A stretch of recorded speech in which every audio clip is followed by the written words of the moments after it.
Hello, everyone. Welcome to Financeology 101. Class is now in session.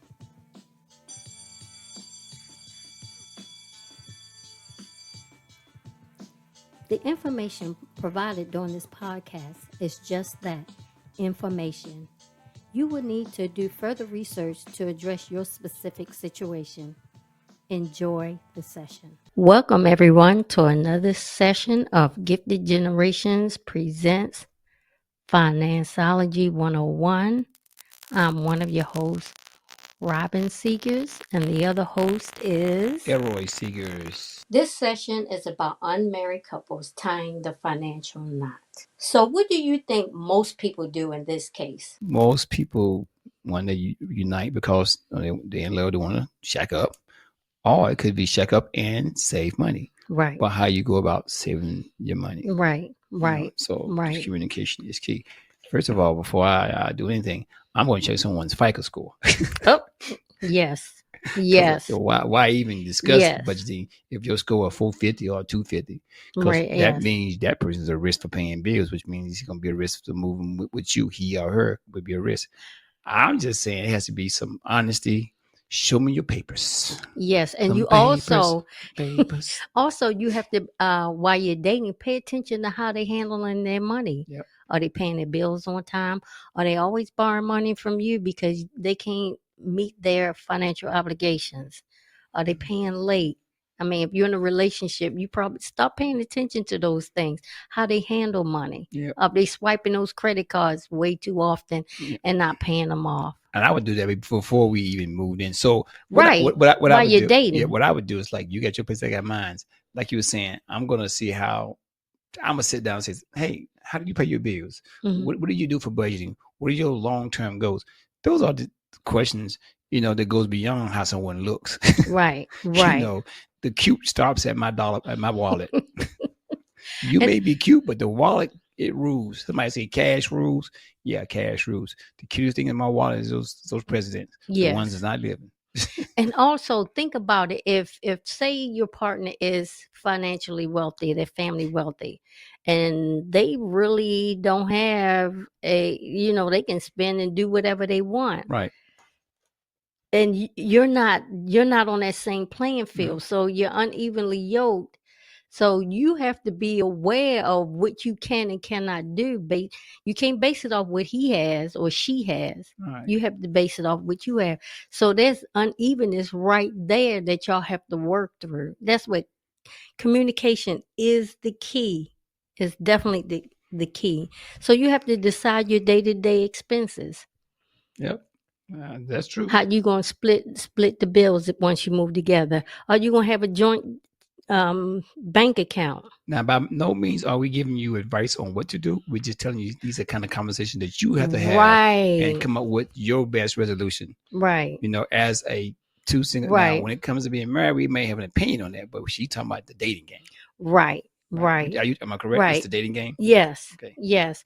And we're throwing out ideas and things for you to think about before you decide to move in, because a lot of times you're not really thinking clearly because you're in love and it's exciting and it's new. So you're not really thinking clearly. And then you get in there and you be like, oh my goodness, I gave up my place. Do you remember what I told you when we first started dating about my credit score? Yeah. What I tell you? I can't remember. It wasn't good, y'all. I said, it wasn't good. I said, look, credit score jacked up. Got my own place, got my own ride, my own whip. I said, but one thing about me, I'm a hard worker. So the debt I'm getting in is my responsibility, and I will get out of it. I said, if you with me, I'm not going to hold you accountable for all those things. And I tell you when I'm done, so you know where I am with my finances. Yep. I said that up front. Yes, he did. He did. Up front. I was not held, even when we got married, whatever he still had, because he knocked it out pretty quickly. However, whatever was left when we got married, he made sure I was not responsible for it. I said, that's on me. Yeah, and he made sure he took care of it. But now, now it's a joint thing, so I can do it. Hey, you can go out and buy them shoes. You want to split that bill, 50-50. them J's look good. So back to the bank account. Are you gonna have separate bank accounts, or you gonna have a joint account, or Right. you gonna have one joint account where y'all put in your money to pay the bills, the expenses, the everyday expenses, where you have your own separate account, but then you have a joint account where you pool in your money to pay the expenses. Then you got to determine if it's 50-50, or Right. if it's a percentage based off of how much you're getting paid more than me, so you pay more. Y'all got to work all of that out. I said you got to know here. It says if you incur joint debt, you are each fully responsible for the entire amount, as is true of a married couple. So if you and I go into debt together, living together or not, that means we are both responsible for that bill. Because you're both putting your name on it. You're both responsible. Yep. And think about it. Also, if you buy, this the big thing that concerns me: buying a house together and you're not married. I ain't doing that. That's my personal opinion. Because if one person loses their job, or they get a job that pays less for whatever reason, then the other person is on the hook for paying that. Because guess what? If you don't pay, it goes to foreclosure and your credit score is jacked up. Say your partner just decide, I got laid off and I'm not going back to work, and they just stay at home. Yep. Guess what? They know they have a home to go to, because they know you gonna make sure it get paid, because your name is tied to it. Your credit score is tied to it. Yep. You don't want to go into foreclosure. Yep. So I guess that I'm looking at some notes here. It says financial transparency. I like that word, transparency, being open to see right through me, what I have. Openly discussing financial fosters communication and trust. It's crucial for a healthy relationship. So imagine you don't have those conversations before you get married. How's it going to look when you get married? Definitely. It's going to get worse, Yeah. I always think the dating game is the trial and error period. Them red flags, they red.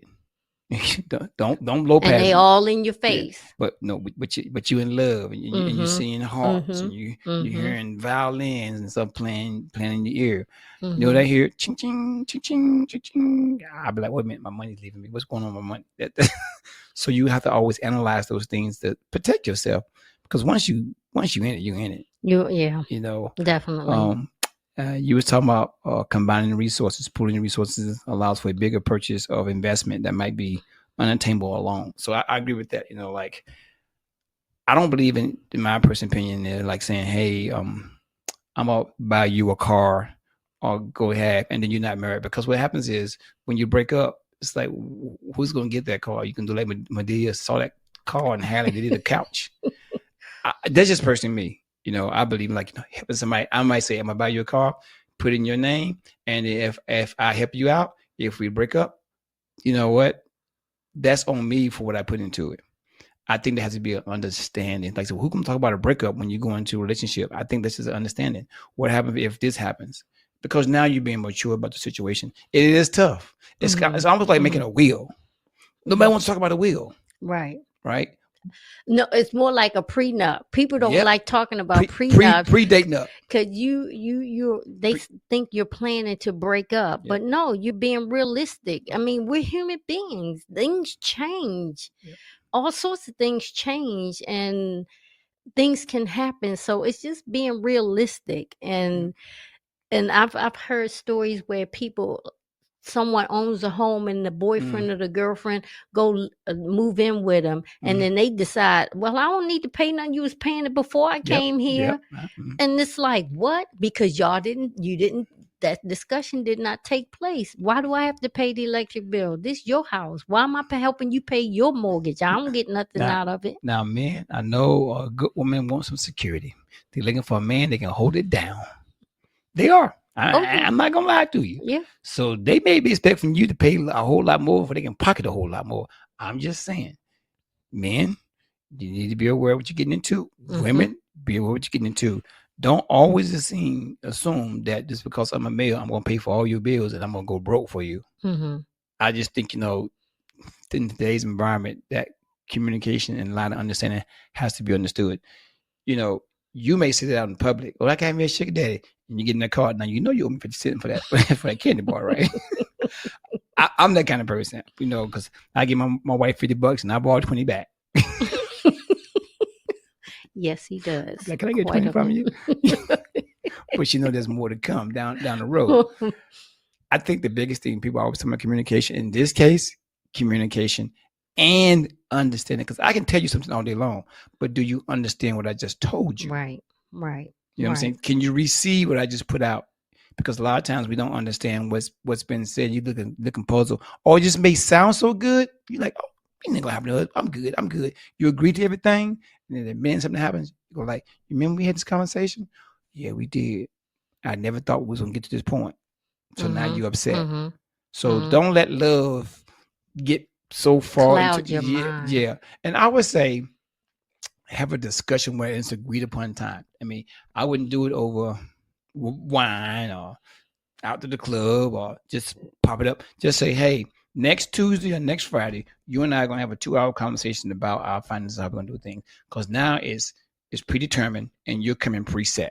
You come with you have your ideas about things and I have mine. So let's come and see what we're going to agree with and things we're not going to agree with. And then have a healthy discussion about things as you move forward.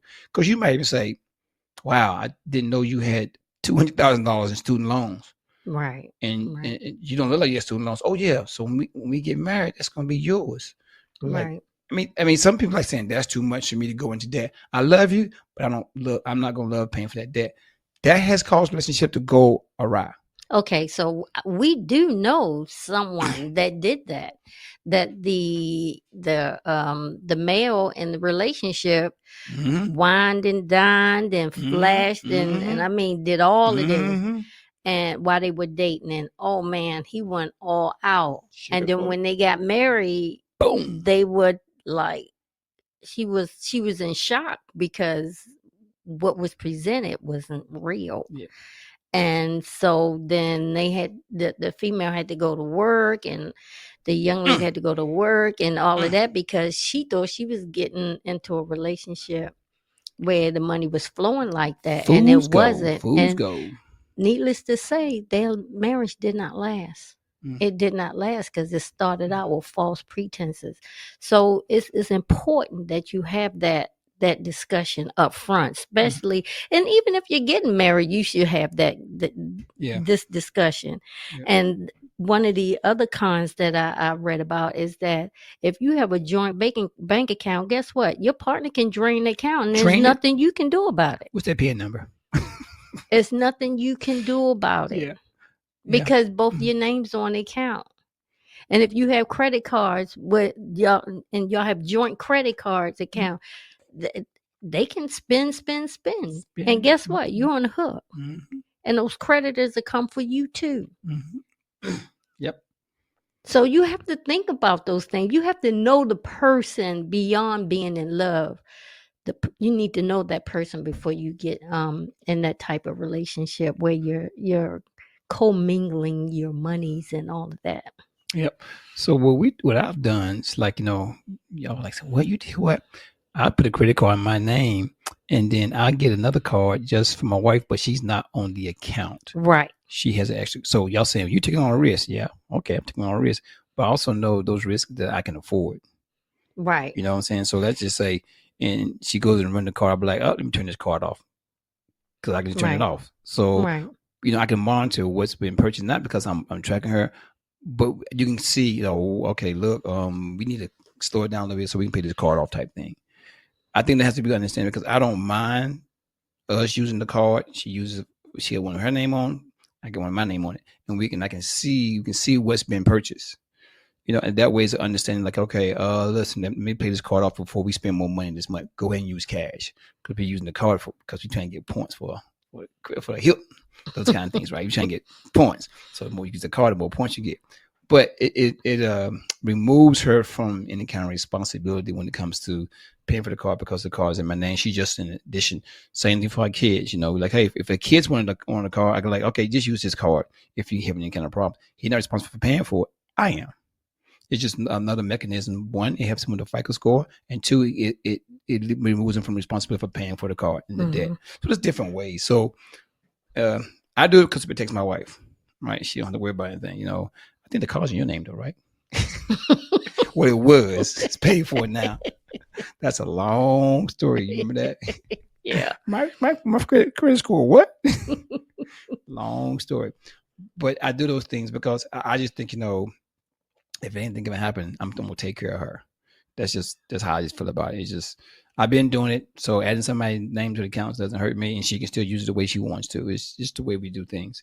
So that's about the communication that we have established how we're gonna Right. do things. Right. So we just throwing out things so that you're aware when you're looking to, make a more permanent relationship, but you're Yep. still not married, Yep. that you have to give thought to these things because it can wreak havoc in your Mhm. life, and that love can go down the drain quick when Yeah. you start talking about money and being in debt, and they overspending, and you trying to save, because you need to know who's the spender, who's the Yep. saver. You Yep. need to know how to balance that out. It's just so much that you have to think about when it comes to your finances, when you're Yep. even when you're married, but Mhm. especially when True. you're not married, because I read that social security benefits you do not get. If you're not married, you don't get it. Mm-hmm. Life insurance, you can get policies Mm-hmm. and make your beneficiary your Boyfriend, girlfriend. yeah, you can do that. Yep. But other, like a lot of company benefit, like pensions and stuff, they only give it to spouses. You know what? I'm gonna create a survey. So before you go out for a date, say, can you fill this out before we go out? How much you make per hour? Can you list all your debt and how much you owe, your FICO score, and your signature? And then you were like, total. Now you said you total the points at the bottom. If you go over 10, the data is off before you even start. I mean, those are tough questions. Yeah, yeah. And it may sound like, and I'm not asking saying that the woman has to ask the question. The guy needs to ask the exact same Mm-hmm. question too. Mm-hmm. So don't think it's one sided. You know, because we seen both sides, male and female, have jacked up finances in the dating period, and is discovered after the dating period, which means they got married type things. You need to know those things well in advance. Well in advance. And I'm gonna go right back to the house, because that's the one thing that concerns me. If you buy a house and you're not married, the couple buy a house and they're unmarried. Mm-hmm. Say they want to sell it, y'all both have to come to agreement Mm-hmm. on the price. Mm-hmm. And say y'all on the out, y'all breaking up. That's why you gotta buy selling it. somebody out. Y'all, yeah, you have to buy. I have to buy you out, or you have to buy me out, Mm-hmm. or y'all have to come up and agree on the selling price. You see how that works? You, And if and say, like I said before, say I decide I'm not working anymore. I'm mm-hmm. gonna just stay at home. You on the hook for paying that mortgage because Yep. your name is on it, and you don't want to ruin your credit score. Now I want to sell it because you don't want to help me, and you refuse to sell it. You know, we know two people, one older and not working anymore, and one still working, and they bought the house together. They wasn't married. And remember this, I'm not gonna say their names, but they told us, okay, we're living together, and I'm allowing him to put a lot more money away in his retirement than I am. And I was like, are you crazy? And then this is a female saying she's allowing the male to stock away money. Well, he makes more money than I do, so his account, so our account can grow. I said, there's no hour. Yeah, It's because just in him. they not And married. guess what? They broke up. So guess who got a nice 401k retirement package already started? And guess who's starting from scratch? That's right. The female starting from scratch, and the male was putting away money like they agreed to. But guess what? You can't get that back now because it's stored away for future use. Right. So you have to understand what you're getting into before you get into it. Mm-hmm. I would never commit to anything like that at all. But that love got him. Yeah. Got him. Yeah. Got him. And we were so caught off guard. It was like, oh my goodness, because it was already done before we found out about it. It's like, you need to undo that. So they didn't want anyone to know. Yep. And it was already done. So now they are not married. Yep. Both names on the house, and now he has the house. Yep. And he has the nice retirement fund. Yeah. Now she's doing good, but It took her a while to get yeah. it together. Okay, It took her a yeah. long time to get it together after they split But up. somebody started from scratch. Yeah, yeah, that was a huge mistake. That's And tough. once again, love. Mm-hmm. You got to think. You have to think. Mm-hmm. And like Elroy said, I'm gonna run down a couple of things. Know your financial history, like Elroy said, credit score. Get all that. What's your relationship Don't with be money? afraid to ask. Yeah. What's your relationship with money? Meaning, are you a spender? Are you a saver? Mm-hmm. Also, create financial goals as a couple. Yep. Have a set joint spending plan. Yep. Communication is the key. Yep. Yep. Know the pros and cons to buying a house, Yep. especially when you're not married. Yep. And get professional help when you need it, because you can get a financial advisor or financial coach to help you. Yep. Even if you're not married, you can still get help Yep. so that you guys are on the same page. You know, this is tax season, and I'm always interested when single people say, "I got all this money back." Someone's like, "So why aren't you changing things to get your money back throughout the course of the year? What are you going to do with that big check?" I mean, that's a good time to have a conversation. Mm-hmm. Because a lot of us, think that's free money. You work for that money. You're just not doing your W-2, right? W-4. The W-4 correctly, Mm-hmm. right? You can get more money out throughout the course of the year and use it yourself. But are you going to go on a big vacation and blow that money and come back? I mean, that's a good time to have a conversation. What you can do with that $10,000 or that $1,500 or $3,000. You can let that person do what they want to with it. But I think it's a conversation for you to get more understanding what that person's about. Hey, I got $3,500.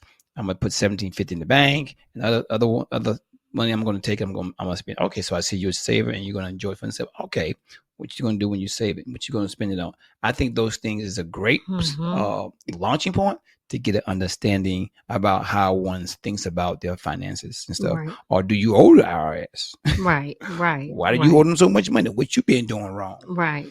That's a good conversation starter. Right. And if someone is sweating, it's time to walk away. Yeah.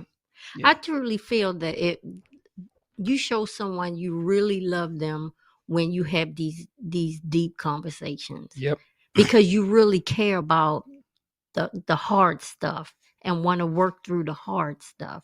Because this is not easy. Talking about finances is not easy.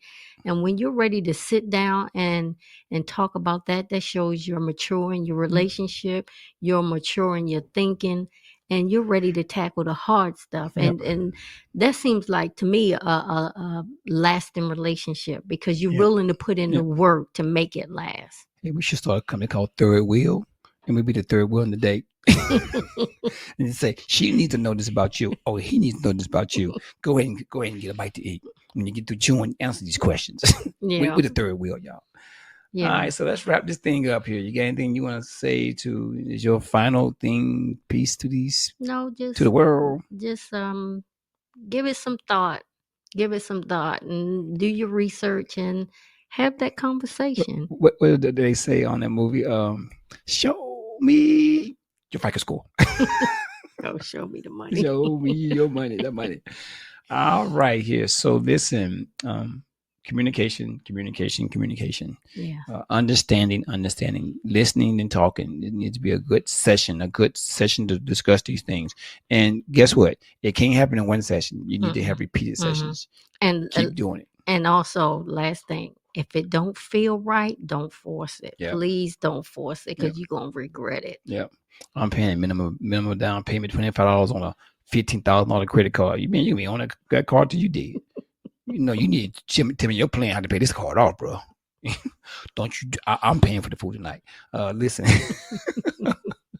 you can find us on the podcast on our website. It's giftedgenerations-llc.com/podcast. You can also find us on Facebook at Gifted Gen LLC. Instagram, you can find us at gift.gen, and YouTube is Gifted Generations LLC. We're also on Spotify, Google Podcasts, iHeartRadio at Financeology 101, and our Twitter handle is at Gifted Gen 2019. So look us up, tag, like, share, as they always say. If you got any questions, you can always go to that website and ask us questions. Anything you need any kind of financial help, we're there for you also. Anything you want to add before we close? Just show the love and have that real conversation. Amen to that. All righty. Have a good night, All right, everyone. y'all take care. Well, thank you for tuning in to our podcast, Financeology 101. I hope you enjoyed this session and the information provided will assist you on your financial journey. Until next time, be financially engaged.